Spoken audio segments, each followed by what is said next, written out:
Good evening. It's July 9th, and we are doing Daily Insights with ZIglar and Dr. Ike Reitgard. And this is from his 1-year Daily Insights with ZIglar. Today, richer than you think. My God shall supply all your need according to his riches in glory by Christ Jesus. Philippians 4:19. And this is also a verse that is recommended to memorize. My God shall supply all your need according to his riches in glory by Christ Jesus. Philippians 4:19.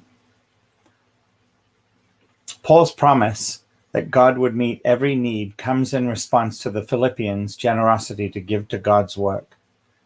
Times were tough in the first century mission field, and Paul often had very few supporters. He really appreciated the ones who stood behind him. The Philippians had sent him a wonderful gift. Paul describes it as a sweet-smelling aroma, an acceptable sacrifice, well-pleasing to God. Philippians 4:18. Was it an aromatic candle? No, I don't think so. Whatever it was, the gift was as sweet to Paul as a bouquet of fresh flowers.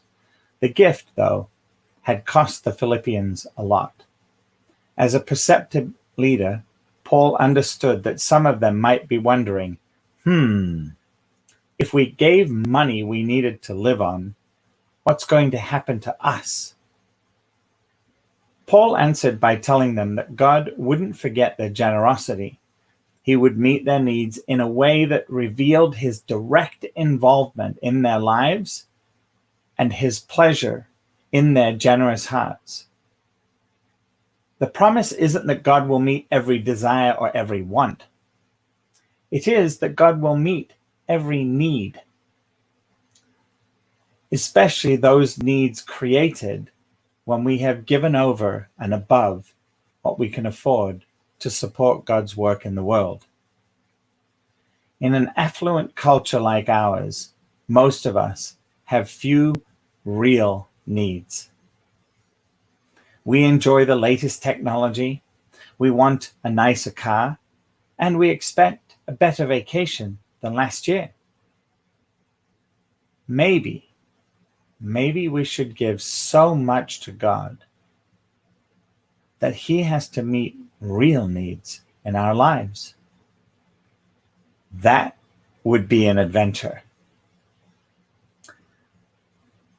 Today's question: when have you given the most to the Lord's work? How did you feel about it?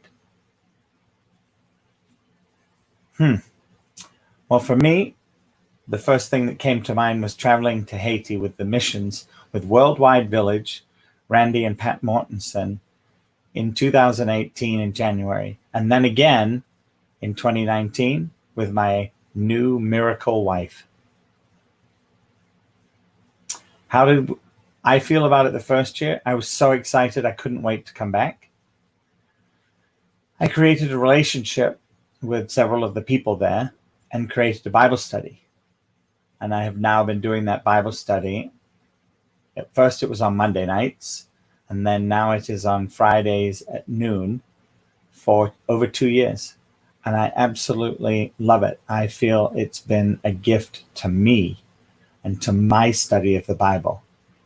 And I completely appreciate them. And they have wisdom that I'm only beginning to understand about having very little and loving the Lord and their neighbors unconditionally with so much passion. The second question is, what is God prompting you to do now in your giving? Well, for me, it's preparing for the next mission trip. Also, it's in giving of my time and my devotion to this work that I'm doing here with this video with ZIglar and the Daily Insights, and spending time doing this work, not only for myself, but for those that have time to listen and not to read. That is what I see as an opportunity.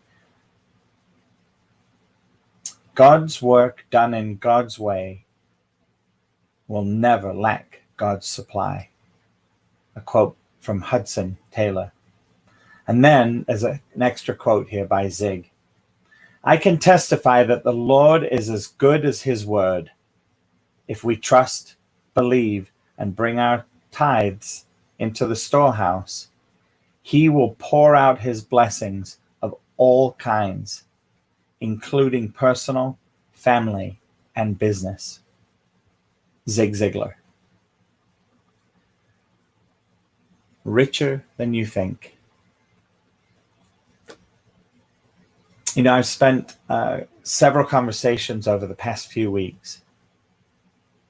When we look at the difficult year we've had in 2020 with the pandemic, and then with all of the social unrest after the terrible murder of George Floyd. And the thing that I see in all of this is, yes, we have our issues, we have our problems. All that set aside, we live an amazing, incredible life. And we have opportunity upon opportunity upon opportunity. And although some say, and some are dealing with, very critical business breakdowns, businesses being burnt, businesses being lost due to COVID, restaurants closing left and right, and some struggling to hang on. Keep working, keep praying, keep looking at the opportunities as they may arise, and keep creating. Don't let any of this turn you into a victim. Keep looking at every breakdown as an opportunity to break through. Thank you for listening. God bless you. Have a wonderful evening, and talk to you tomorrow about greater than these.